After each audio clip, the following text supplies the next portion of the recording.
Warning: this episode contains spoilers for Arrival.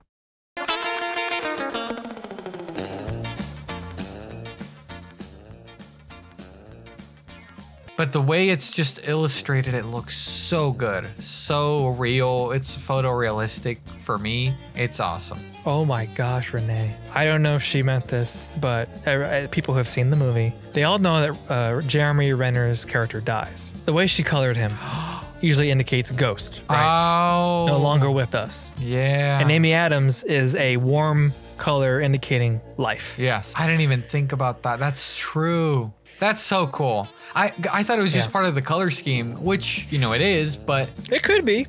I know. I do think this was on purpose.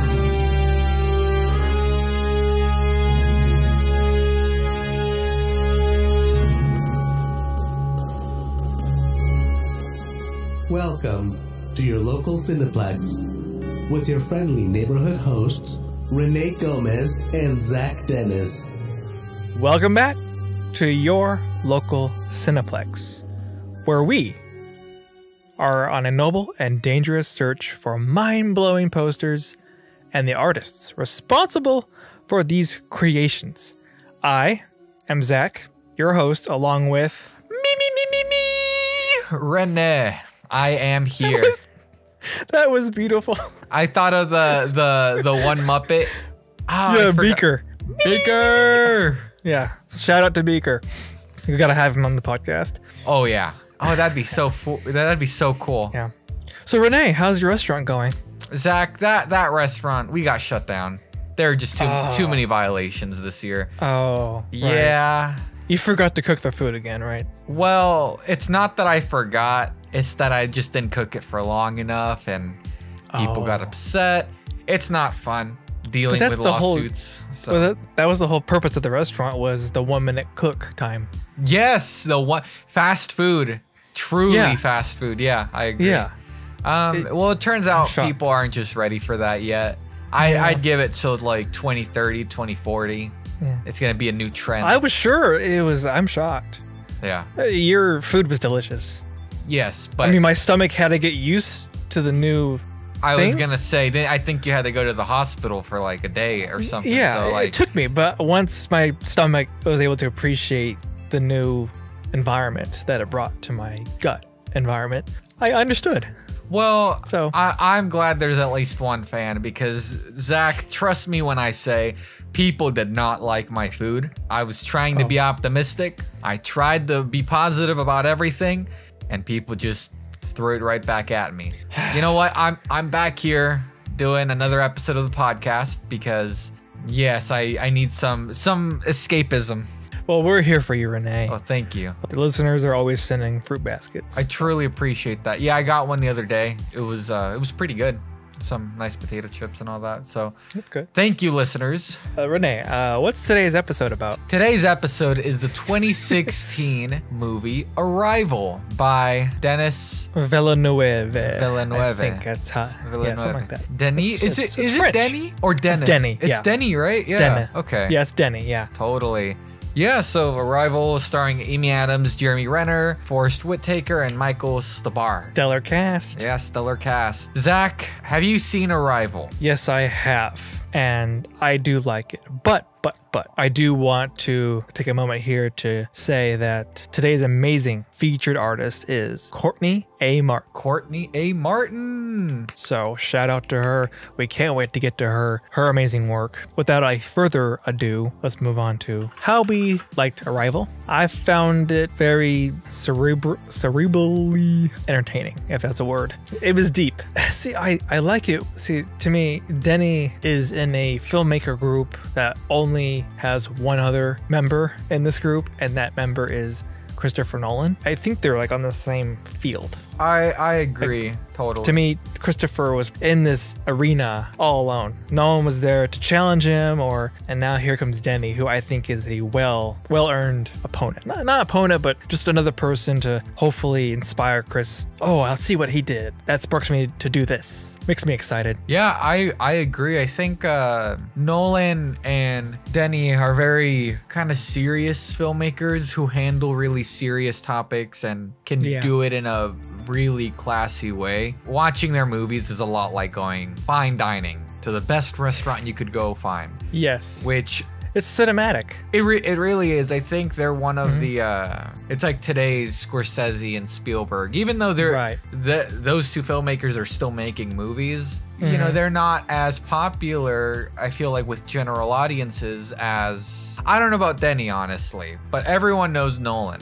I feel like everyone is like, oh, it's the guy who made Inception or Interstellar or The Dark Knight. And those if you say those three movies, people just go nuts. So I think, and Denis, you know, he made Dune, which was a masterpiece. He did Blade Runner 2049. Yep, definitely. What other movies? He did Prisoners, Enemy, Sicario. Yeah, Sicario. Yeah, this guy's just doing hit after hit. So he does. He's definitely one of my. He's been added to my list of directors. And of course, Christopher Nolan is in that list of directors. I feel like Scorsese's happy, considering Scorsese's opinion of Marvel movies. Yeah, or just the superhero movies in general. Yeah, he's probably like, yeah, these two are the only good ones, or something. Yeah. So I'm sure he likes these movies. Something I always find interesting is your experience with movies. So in this case, we're talking about Arrival. Do you remember your first time watching it, like where you were, how you felt, and all that kind of stuff? It all started with a cool morning. A breezy morning. It was slightly breezy. I don't want to paint the wrong picture, but it was a slightly breezy morning. I went to the movie theater, sat in the seat. I had an inkling of what I was going to experience, but I had no clue. I realized this after. I loved what they did. I love it when film does that. Really tries to understand film language and just the whole language of filmmaking, and receiving things through our eye holes and ear holes. Yeah. Processing that and understanding it. I have mad respect for directors who take on such crazy ways of filmmaking and telling a story through that. Really not saying it, showing it. And that's what Denis does, Rene. You know, when people say it, don't. I mean, say it, don't show it. No, don't spray it. Show it, don't say it. I think it's important also because it's, you know, if there's language barriers with people, then if everyone's able to watch it and get the message, and it's just such an awesome thing. It kind of reminds me of like Shaun the Sheep, how the Shaun the Sheep movies have no dialogue, so it doesn't matter literally what language you speak. Anybody can watch it because it's just pure visuals. Going back to Arrival, this came out 2016, and I was working at Cinemark during that time. I was one of your ushers. That was it. I was an usher cleaning up movie theaters. And I remember one of the nights I was like, oh, it's 10:30. Arrival's gonna play. Maybe I should watch it. Why not? So I went to go watch it in my uniform and everything. And I stole some popcorn and a soda, because that's what you do when you work at a movie theater. And this was kind of this is such a good, at least for me, really late kind of midnight movie. It's not like a B movie, but the mood of this just gray, kind of cloudy feel. Like the setting of it is just so moody, and the music is amazing. The music's actually out of this world. But oh, I get it, because it's aliens. But wait, there's aliens. Oh, news to me. Spoiler, but they're in it in like the first 5 minutes. I completely missed these aliens you're talking about. I don't know what movie you watched, Zach, but there's weird humans with long hands. Yeah, I really enjoyed the movie, but I will say I was kind of confused. It could have also been because it was late. I found it a little confusing, and then quickly kind of pieced it back together. And I loved the purpose of why the aliens show up. That's kind of a spoiler, but their reasoning I thought was kind of cool. I don't know if we want to talk about spoilers or not. I think we're fine. You think we're fine? Yeah, okay. This is 2016, right? Yeah, so people have had time. People have had time. But yeah, so basically their reasoning, for those who don't maybe not remember, is that the aliens arrive because they want to help humans since they know that in 3,000 years they're gonna need help from the humans. So they're kind of like, hey, we'll do this favor for you if in 3,000 years you help us out. And I kind of, that's kind of cool because it's, I don't know, it's just like it's very nice. It's such a nice reasoning. There's no like bad intent. The movie takes itself seriously, so you kind of look at it, it feels like this is actually what would happen if aliens arrive on Earth, which, right, you know, I'm totally down for. I'm like, aliens, please come down. Did you cry at the end of the movie, Zach?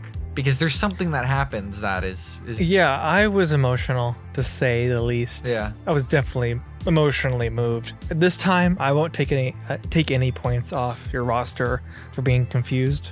Yeah. With this film. My understanding kind of lagged a bit, but this is what I appreciated about the film. I think Denis took into account he had this complex plot going on, and so he would give you some crazy stuff, right? Yeah. And I feel like there was like somewhat of a pause to let your brain hopefully catch up and put things together. I was like, okay, I see what he's doing here, and so I was catching on. Definitely found it fascinating because I find language in itself very fascinating. It's just complex in itself. So taking something like time and incorporating that into language was like, oh my gosh, this is crazy.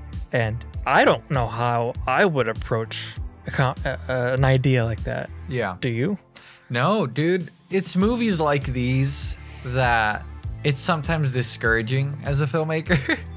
Because yeah, I'm just like, where did you pull this stuff from? I mean, I'm sure, you know, the screenplay is by Eric Heiserer.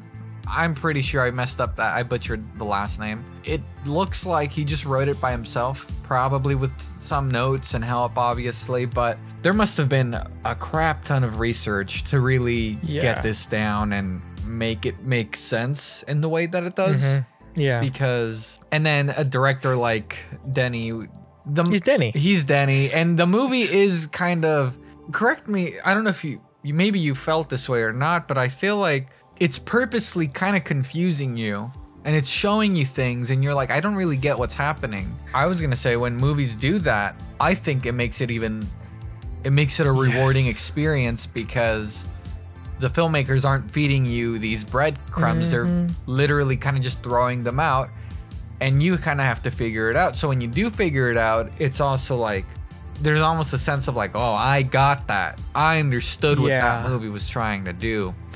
It was a reward. Yeah, it's more rewarding, which makes it more memorable, I think. But yeah, kind of what you were saying, how you find language so interesting. I feel that way too, where sometimes, you know, when you really think about it, it's kind of weird how many languages there are. And I saw a thing once where someone said, like, from the perspective of aliens, I wonder if it'd be weird that they come to a planet full of humans and not every human is going to speak the same language. Like, one human might not be able to understand the other human, which is, yeah, I don't know. It's stuff like that kind of blows my mind. And I'm like, wow. Yeah, well, what do you think of the how they designed the language for the aliens? I thought that was so cool. I remember sort of like the language was basically these weird circle ink looking things. Yeah. So what do you remember if that was like an alien, or if the aliens were moving this thing? Do you remember any of that? You're asking if the aliens made those circles? Yeah, just basically, how did it work? Do you remember? Because I remember it was these weird circle things that they would move around, and Amy Adams she'd realize, oh wait, they're trying to communicate. This is their way of talking. Again, it's kind of like what we were talking about, where this is just mind blowing. Director Denis and screenwriter Eric, the language, it does actually work. Like, they purposely made a fully functioning language, and they made an entire, it says Logogram Bible. And to quote it, it says, which included over 100 different completely operative logograms, 71 of which are actually featured in the movie. So that's pretty impressive to do all that.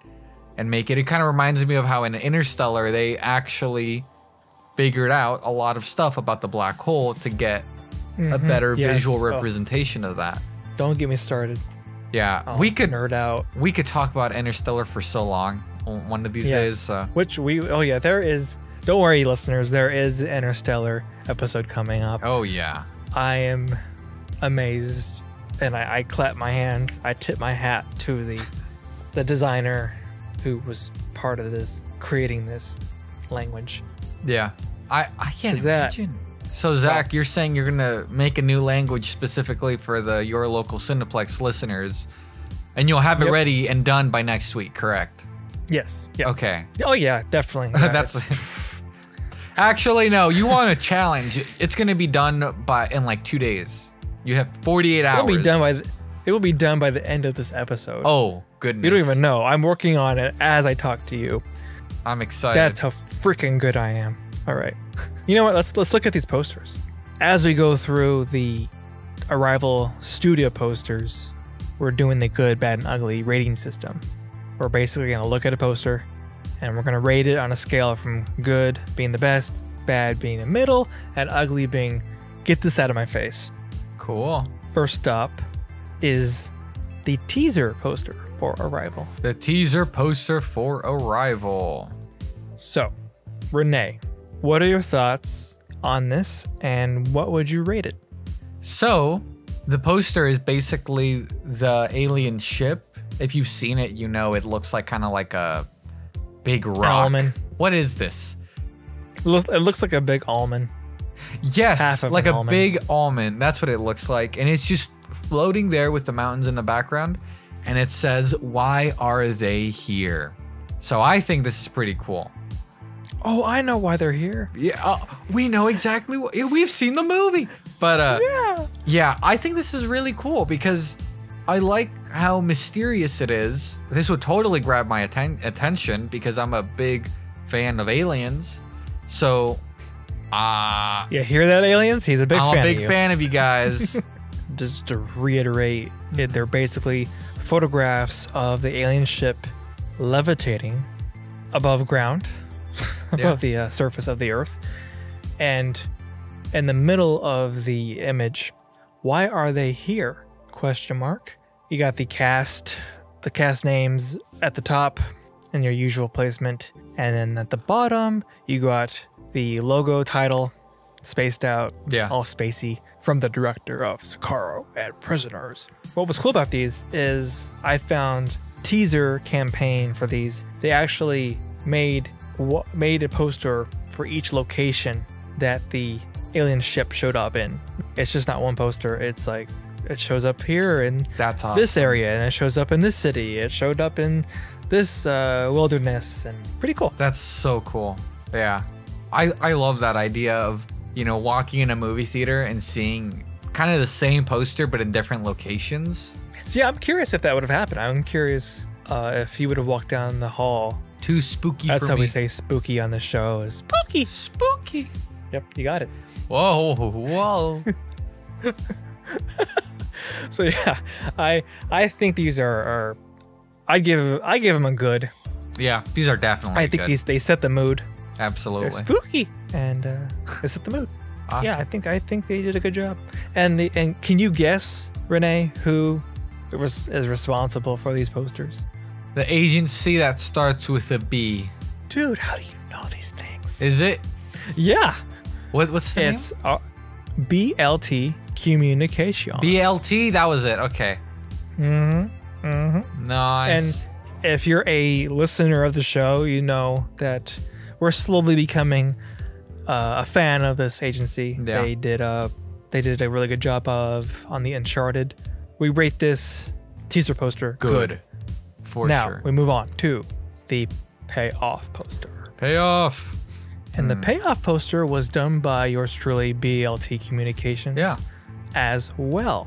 And my first response to this, well, let me describe it first. So again, if you are a returning listener to the podcast, I hope you remember what we mean by a payoff poster and what that looks like. And they're usually the whole cast plastered on the poster. That's how you know if it's a payoff poster. It's usually the official poster. And so this one, you have your big main cast members, Amy Adams, Jeremy Renner.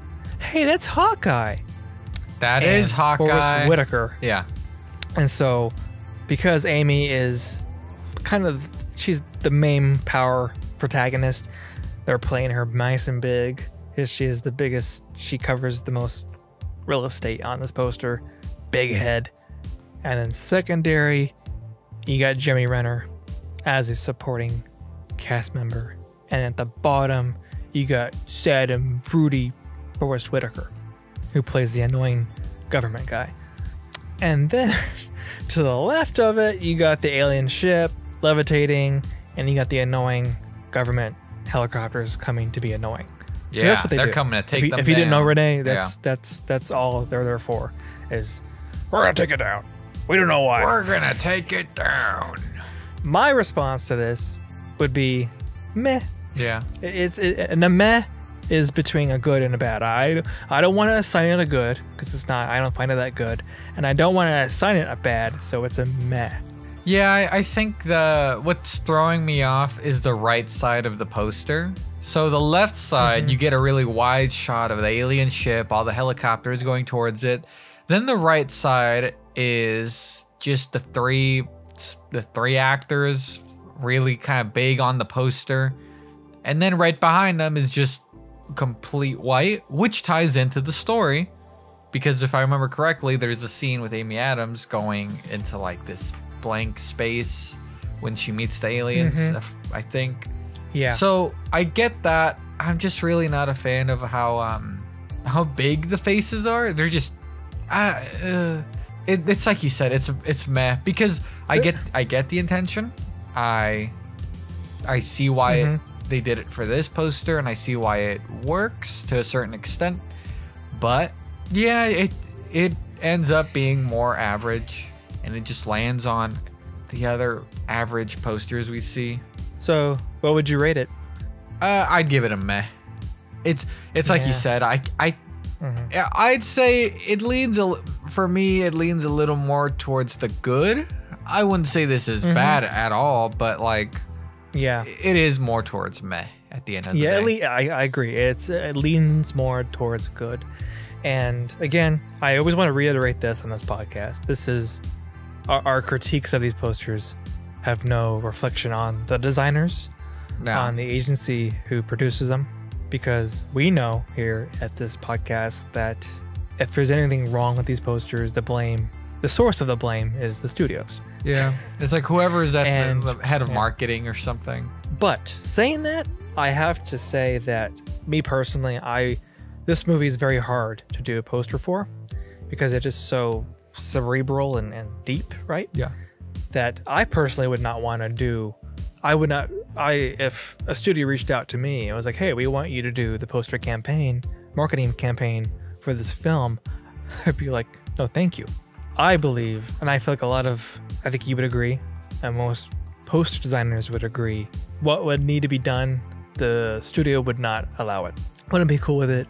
To me, this needs a more artistic direction to kind of give a broad idea of what the movie is about. And here, it's clearly the studio is leaning on its cast to sell the movie. Yeah, I think it would have been cool to... I don't know how much of a spoiler it would be to see the alien language in some shape or form.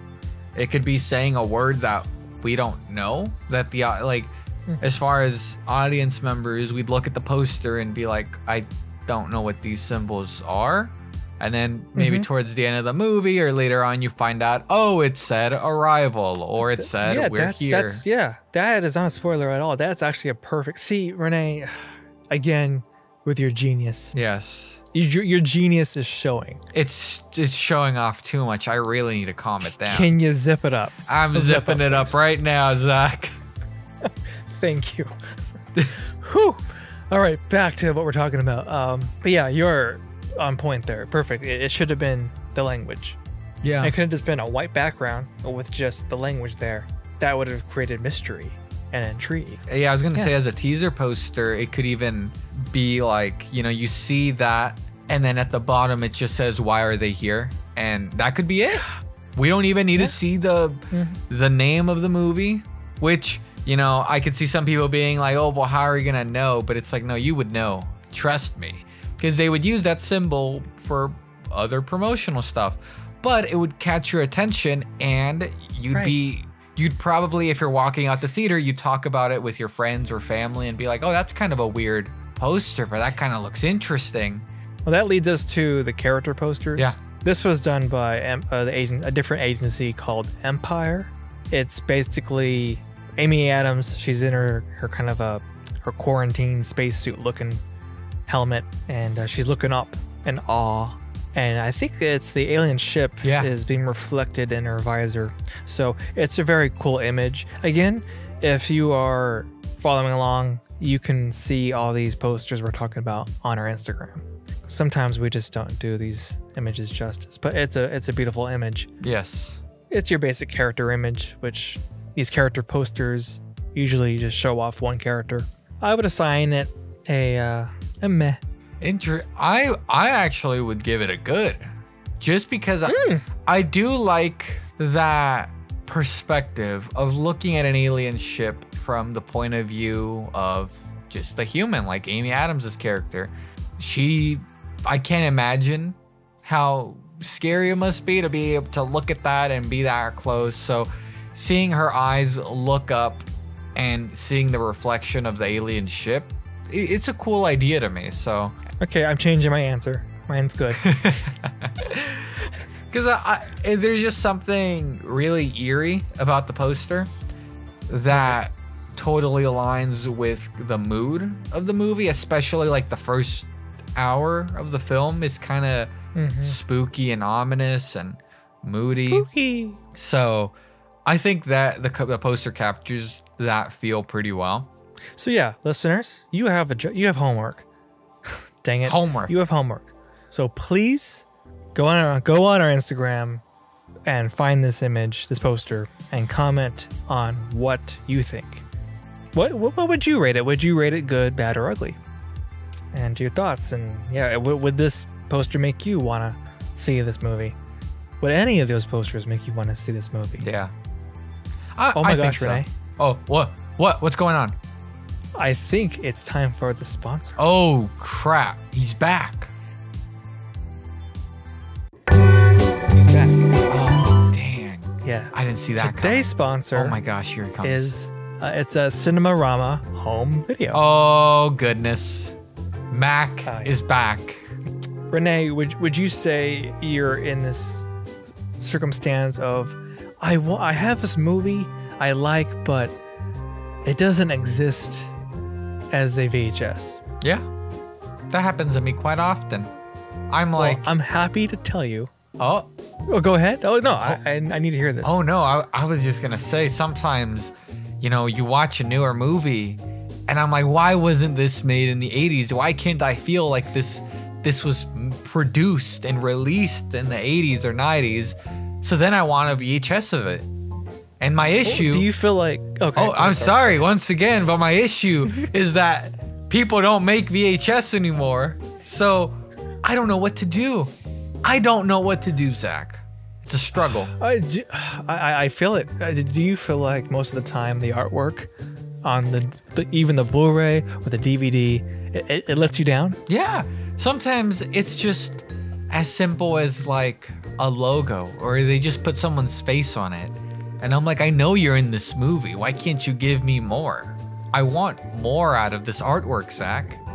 Well, I'm so pleased today to tell you that Cinemarama Home Video will make all your dreams come true. They made mine. They made mine.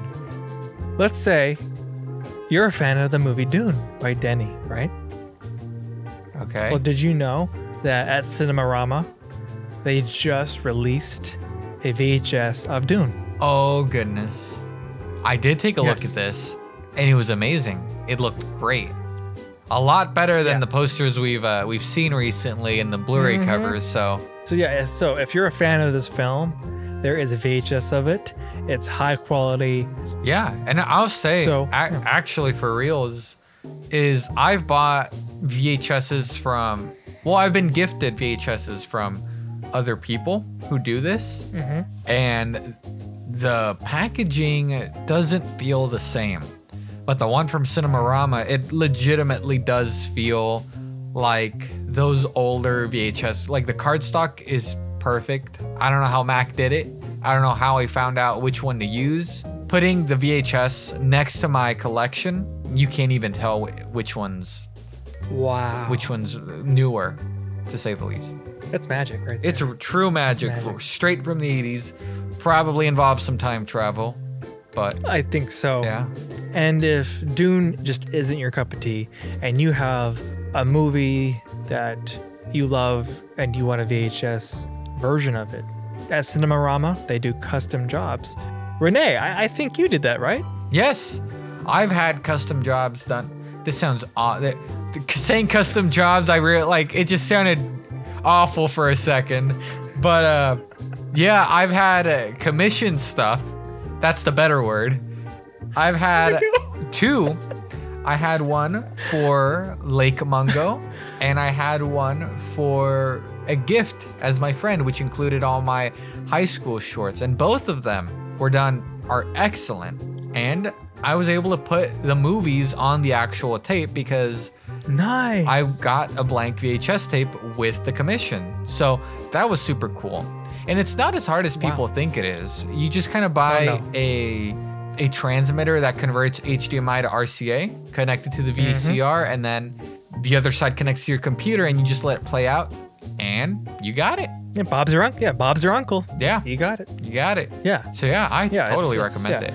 But yeah, especially if you already have the film, make your own VHS. Yeah. And with Cinemarama, you have the option to include a tape with the accompanying decals Yeah. that say the title of the movie.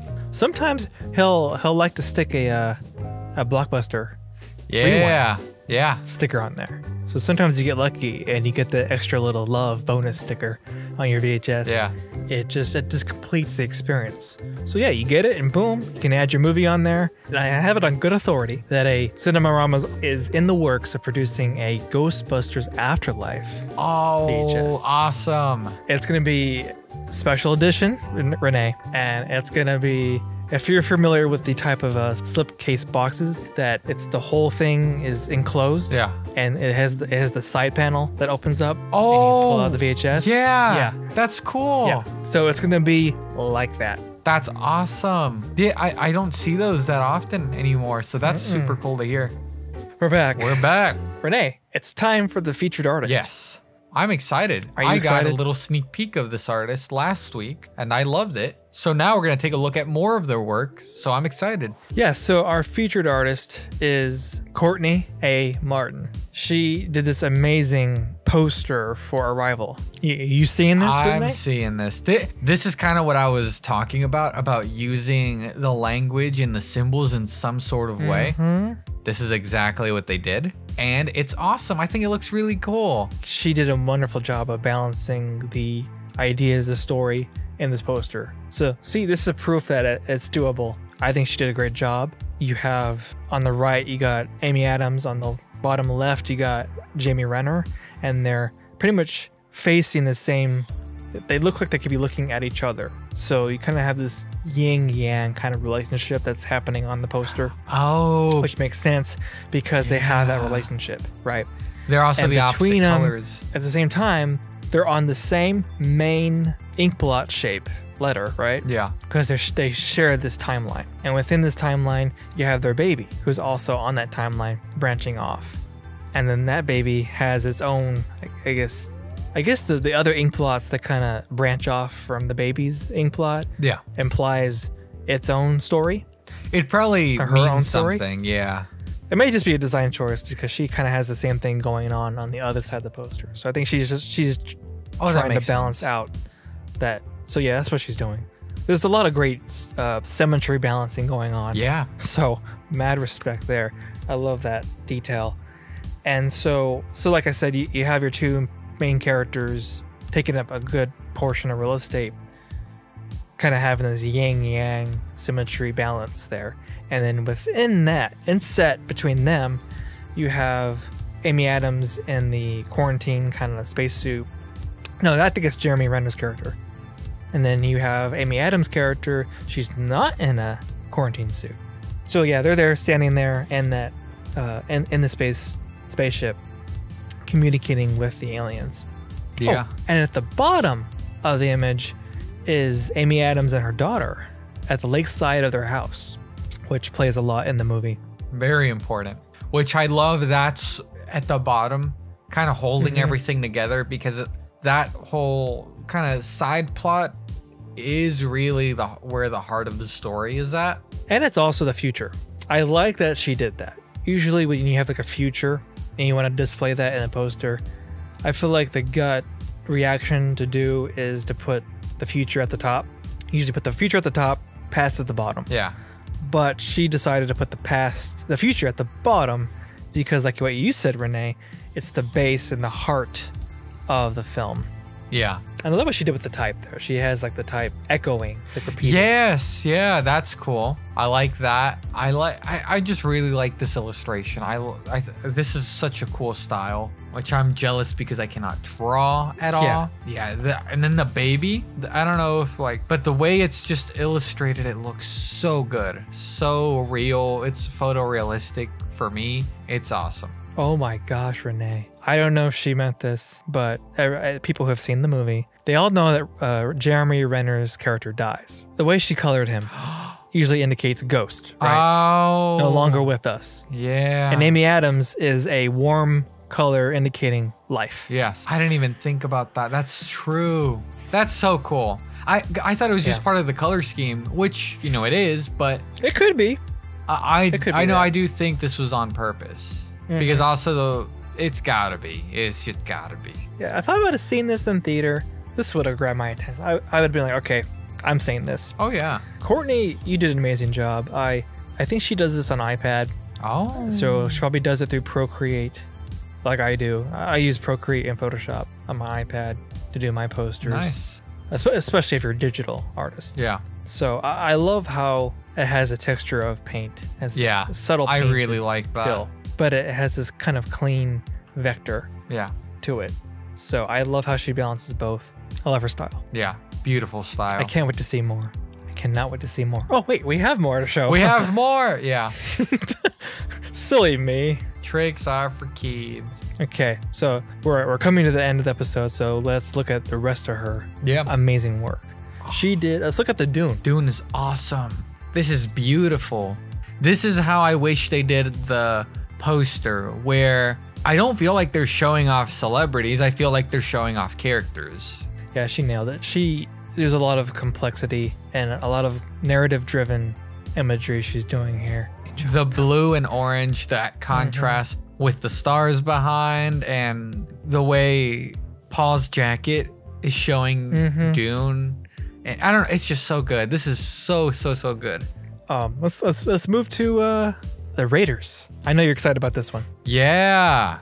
She did Raiders of the Lost Ark. Thoughts, Renee? I love how vibrant the colors are in this. The blue and the orange and the browns they just pop off the screen. How would you describe the poster? Because another thing I love is on the side, you can see, the hieroglyphs. Yeah, of stuff that happens in the movie. So that's super cool. But I don't remember the character. I remember, Indy's name, but who's the other guy that's with him? Do you remember? I forget his name too. But he's basically the guy who helps Indy out. Yeah, he helps him out towards the end to find the actual ark. Yeah. So it's both of them looking down into where the ark should be. And that's awesome. It's such a cool idea. And then the lightning in the background, because we all know what happens when you open the ark. So what I love about this is the perspective. Yes. The perspective of this is like if you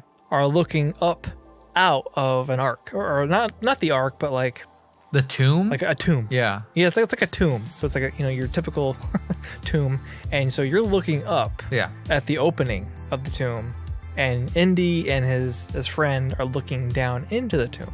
And the title of the movie is like engraved in the tomb walls as well as the hieroglyphics Rene mentioned. All these posters are good, which then I start feeling bad because I keep saying, oh, this is so good or this is so awesome. These words just apply to all of this. All these posters, everything I'm seeing, they're all so good. Highly recommend you check these out.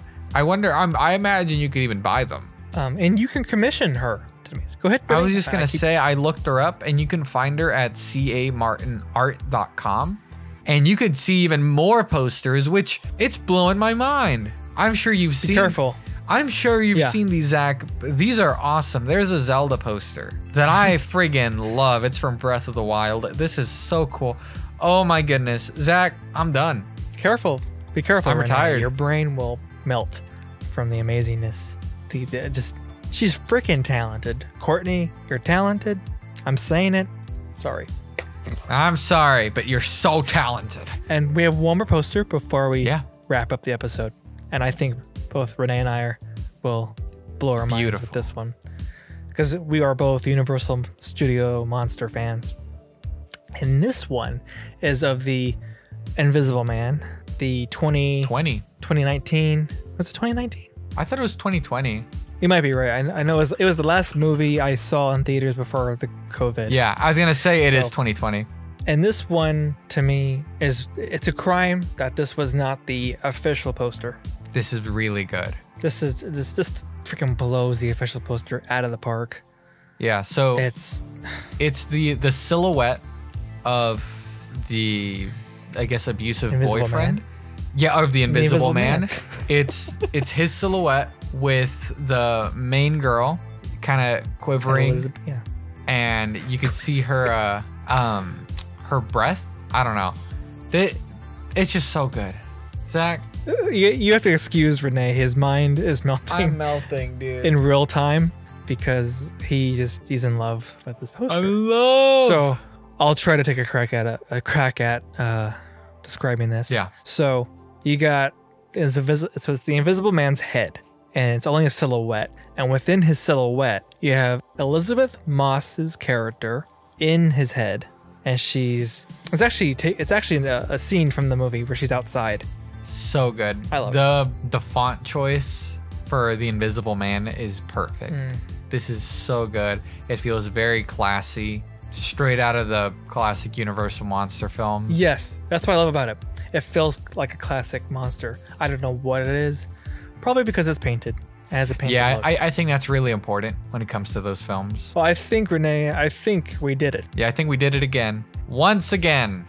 If you want to check out Courtney's work, it's at camartinart.com. Highly recommend you do that. If you need any poster work, she also does that. I don't recommend it. I demand it. Yes. That you go? Oh, yeah. Totally. And if you have any feedback on things from the podcast that you wish we did or wish we adjusted, please let us know, because Zach, I'm sure I could speak for the both of us. We're trying to make this podcast as good as it can possibly be with each episode. So if there's something that you're like, oh, maybe if you adjusted this, I would love it even more, please let us know somewhere in the comments. Thanks again for listening to your local Cineplex. Please rate us on whatever podcast platform you use. It helps us a lot. And Rene, are you ready? I'm ready. Podcast over. Tricks are for kids.